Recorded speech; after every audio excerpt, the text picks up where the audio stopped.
தற்போது மேற்கொள்ளப்பட்டுள்ள புதிய தலைமை நீதிபதியின் நியமனம் தான் முன்னாள் அட்டர்னி ஜெனரல் தான்ஸ்ரீ அமாட் தெரிருடேன் சாலேவை அப்பதவிக்கு நியமனம் செய்ய திட்டமிட்டதாக கூறப்படும் குற்றச்சாட்டு உண்மை இல்லை என்பதை உறுதிப்படுத்தியுள்ளதாக பிரதமர் டத்தோஸ்ரீ அன்வார் இப்ராஹிம் தெரிவித்தார்.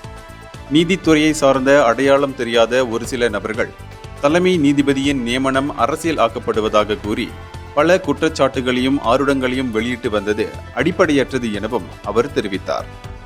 எனவேதான் சில வாரங்களாக என் மீது சுமத்தப்பட்ட குற்றச்சாட்டுகள் அனைத்தும் பொய் என்பதை அனைவரும் உணர்ந்து கொள்ள வேண்டும் என்று அன்வார் தனது ஆதங்கத்தையும் வருத்தத்தையும் வெளிப்படுத்தினார்.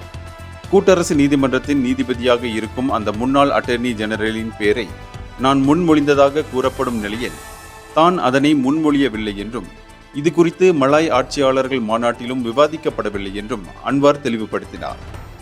எனவேதான் தலைமை நீதிபதி நியமனம் குறித்த கேள்விகள் அனைத்திற்கும் தற்போது ஒரு விடை கிடைத்துள்ளது என்றும் அவர் தெரிவித்தார்.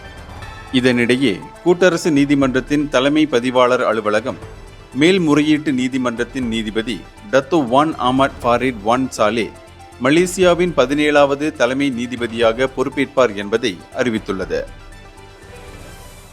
இந்தியர்களின் இதய குரல் மக்களோசை.